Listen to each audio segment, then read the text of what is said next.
Assalamualaikum warahmatullahi wabarakatuh. Selamat pagi pemirsa Sultan TV. Senang sekali saya Bian Oktario bisa hadir kembali menemani Anda pada pagi hari ini di talk show Bincang hari ini, edisi Jumat 2 Desember 2022. Dan bagaimana kabar Anda pada pagi hari ini? Mudah-mudahan dalam keadaan yang baik-baik saja, sehat-sehat selalu, dan tetap diberikan kelancaran dalam menjalani aktivitas Anda. Dan seperti biasa di pagi hari ini kita akan berbincang-bincang mengenai pemberitaan dan isu terhangat, di mana kali ini kita akan membahas soal draft rancangan Kitab Undang-Undang Hukum Pidana atau RKUHP yang rencananya akan disahkan dalam rapat paripurna DPR sebelum masa reses 5 Desember 2022. Dan pengesahan RKUHP ini dianggap mendesak karena Indonesia dinilai perlu memiliki KUHP baru. Dan meski begitu, seperti yang kita ketahui, ini rencana pengesahan RKUHP sendiri ini menuai banyak gelombang penolakan, khususnya mungkin dari masyarakat dan juga para aktivis, dan beberapa kalangan menganggap RKUHP ini kontroversial karena dinilai dapat membungkam kebebasan berdemokrasi dan menjadi alat untuk mengkriminalisasi. Lalu sebenarnya seberapa penting aksi penolakan pengesahan dari RKUHP ini dilakukan? Kita akan berbincang-bincang langsung pada pagi hari ini bersama Mas Anwar Yogi Susanto SHMSI selaku advokat di Kantor Hukum Acep Saifuddin. Assalamualaikum, selamat pagi Mas. Waalaikumsalam Mas Bian. Gimana kabarnya pada pagi hari ini? Alhamdulillah sehat. Bagaimana Mas Bian, sehat? Alhamdulillah sehat juga. Terima kasih sudah meluangkan waktunya untuk datang ke studio Sultan TV ya. Dan Mas, kita kalau berbicara mengenai RKUHP sendiri, ini mungkin dari pandangan dari Mas Anwar sendiri ini menilainya seperti apa RKUHP yang nanti segera akan disahkan sendiri? Nah, justru kalau saya sih tertarik ya Mas ya. Segitu banyak pro dan kontranya, tapi saya justru kok menunggu-nunggu nih. Karena kan kita dari dulu zaman kuliah itu dosen-dosen itu sudah sering bilang kalian ini bakal ada KUHP baru nih nanti. Tapi ya sampai sekarang kok belum ada aja. Sedangkan saya itu masuk kuliah 2007 ya. Sekarang sampai sekarang berarti udah 15 tahun. Tapi tuh rancangan itu sampai sekarang walaupun di tengah pro dan kontranya saya menunggu. Karena kenapa? Ketika kita nantinya ini disahkan, kita ini sudah mandiri nih. Ya, RKUHP ini kan berarti nilai-nilai di dalamnya itu memang otentik dari masyarakat Indonesia. Tidak seperti yang awalnya kan itu adaptasi dari kolonial ya. Kolonial Belanda. KUHP itu dari WVS, Wetboek van Rechtsstaat, yang memang sampai sekarang masih kita jalankan, dipakai, dan masih banyak hal-hal yang memang harus bisa diakomodir lagi. Semoga di RKUHP ini bisa nantinya. Nah, kalau dari segi hukum sendiri, ini menilai KUHP yang lama ini seperti apa? Apakah memang sebenarnya sudah ibaratnya ini tidak sesuai dengan nilai-nilai di Indonesia atau seperti apa? Bisa seperti itu. Kenapa? Karena kan dilihat dari keragaman masyarakat di Belanda dengan di Indonesia kan beda, jauh beda ya. Benar.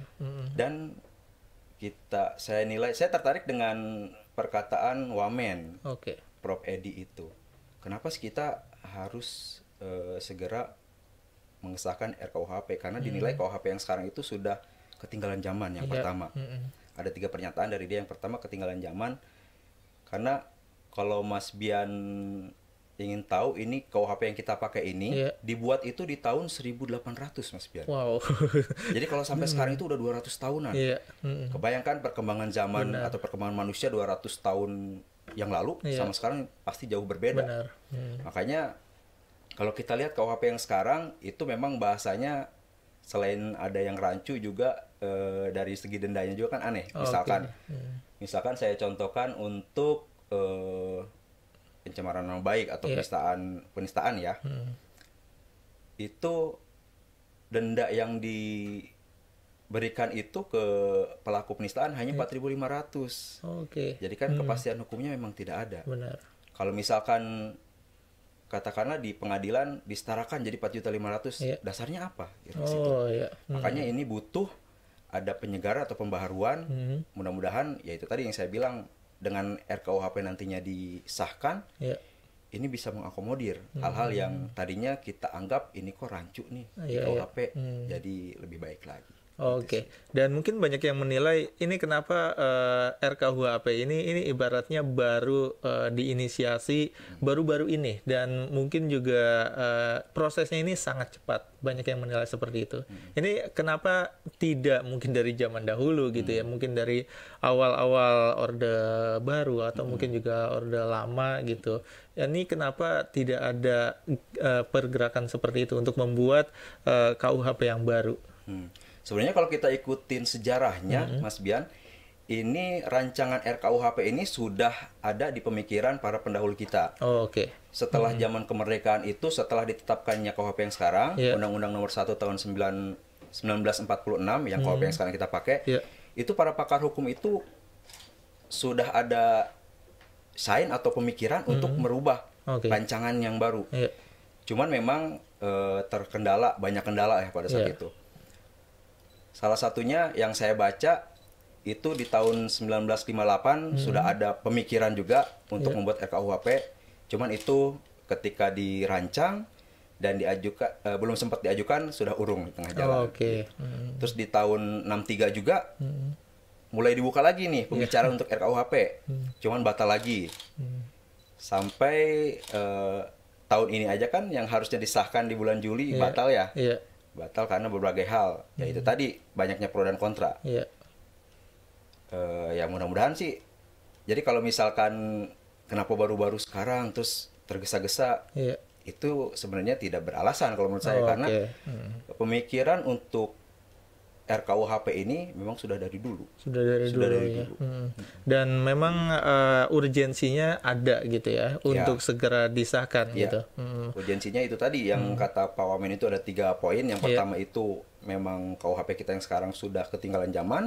Yang kedua tidak ada kepastian hukum. Kenapa tidak ada kepastian hukum, Mas Bian? Jadi perlu diketahui ini KUHP yang kita pakai ini bukan jadi negara itu tidak pernah menerjemahkan WFS yang aslinya. Belum pernah. Jadi yang kita pakai, yang para aparat hukum pakai gitu, adalah terjemahan dari para pakar hukum.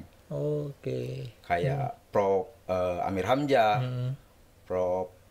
Pokoknya secara resmi negara itu belum pernah menerjemahkan dari aslinya. Jadi kan secara resmi itu tidak pernah ya? Tidak pernah ada. Dulu pernah ada yang saya pernah baca, kalau tidak salah di tahun 70-an pernah akan diterjemahkan langsung dari WVS itu, ternyata urung dilaksanakan karena hasilnya itu bahasanya rancu katanya. Tetapi kok mengapa para profesor pakar hukum kita berani dan sekarang jadi acuan hukum pidana. Seperti itu sih. Yang ketiganya itu mengapa harus urgensinya? Yang ketiga itu menurut Pak Wamen itu karena para pendahulu pakar hukum kita itu ingin menyisipkan nilai-nilai demokrasi ke dalam KUHP kita dan dekolonialisasi, artinya menghilangkan pasal-pasal yang memang sering dipakai oleh orang-orang kolonial dulu. Seperti ingin menghilangkan di pasal 10 tuh. Pasal 10 KUHP itu kan hukuman pokok itu hukuman mati. Penjara dan kurungan. Ya bukan berarti sekarang juga di KUHP baru itu tidak ada hukuman mati. Sebenarnya yang saya baca itu tetap ada, cuman diperhalus. Diperhalus di sini menurut yang Prof. Topo sampaikan itu, jadi diperhalus hukuman mati itu bisa hukuman mati bersyarat. Menarik kata saya. Ini hukuman mati bersyarat seperti apa? Jadi ketika seseorang dihukum mati, itu dalam 10 tahun ke depan, itu ada pihak dari lapas memberikan pengawasan kepada mereka. Jadi bisa jadi ketika 10 tahun ke depan seorang napi ini berkelakuan baik, itu hukuman mati itu akan dirubah menjadi hukuman seumur hidup. Yang saya baca dari keterangan Prof. Topo itu seperti itu. Jadi ibaratnya lebih fleksibel gitu. Lebih fleksibel. Kalau mungkin dahulu ini lebih ibaratnya saklek gitu. Ketika hukuman mati, ini sudah pasti apapun itu ke depannya, ini pasti hukuman mati seperti itu ya. Iya, betul. Karena kan beda aliran juga, Mas. Kalau aliran yang dianut oleh Belanda itu kan pidana klasik ya. Jadi di mana pidana itu semata-mata untuk negara balas dendam kepada pelaku tindak pidana. Sedangkan Indonesia tidak seperti itu. Hukum itu dibuat agar pelaku tindak pidana itu jera dan kedepannya bisa bergabung lagi kepada masyarakat. Kan. Jera di sini memang ada bukan kepada tindak pidananya, pelaku tindak pidana saja, tetapi kepada orang-orang yang belum melakukan tindak pidana juga memiliki efek jera. Jadi beda pemikirannya. Dan KUHP yang lama ini kan memang sumbernya dari hukum pidana dari zaman kolonial Belanda gitu sendiri. Dan sebenarnya kalau di Belandanya sendiri ini apakah masih menggunakan hukum yang sama sebenarnya hukum pidananya? Atau memang di Belanda sendiri sudah berubah gitu? Yang update yang saya tahu sih, karena kan yang digunakan oleh Belanda itu masih WPS sampai sekarang. Cuman walaupun dibuatnya itu tahun 1800, yang dipakainya itu justru sama negara Belanda itu dipakainya tahun 1886, berarti 60 tahun setelah pembuatannya. Dan kalau sampai sekarang hukum yang berkembang di Belanda itu masih tetap dan ada pembaharuan tentunya. Berarti ketika di Belandanya sendiri ini ada perubahan dan juga ada pembaruan gitu ya. Di Indonesia ini KUHP dari awal diterapkan ini belum ada perubahan dan pembaruan sama sekali kan? Belum ada pembaruan. Belum ada sama sekali gitu ya. Dan kalau kita melihat mungkin tidak hanya Indonesia yang waktu itu di ibaratnya gitu ya kasarnya dijajah oleh Belanda yang akhirnya juga menerapkan hukum yang sama. Apakah negara-negara yang juga pernah dijajah Belanda juga masih menerapkan hukum pidana yang sama? Tidak semuanya sih. Tidak semuanya ya. Jadi mereka sudah ibaratnya sudah membuat hukum pidana sendiri juga gitu ya. Dan memang sudah saatnya Indonesia membuat hukum pidana sendiri gitu. Dan sebenarnya nilai-nilai apa nih yang penting untuk diangkat gitu untuk KUHP yang baru untuk benar-benar ibaratnya ini KUHP Indonesia gitu. Yang pastinya nilai-nilai yang diambil itu yang saya tadi bilang, kita bangsa Timur pastinya akan menyesuaikan dengan kebudayaan yang ada dan berkembang di masyarakat.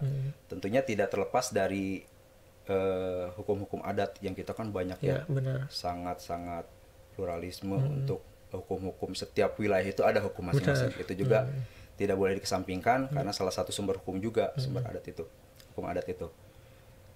Yang pastinya mengenai kerancuan itu Mas Bian.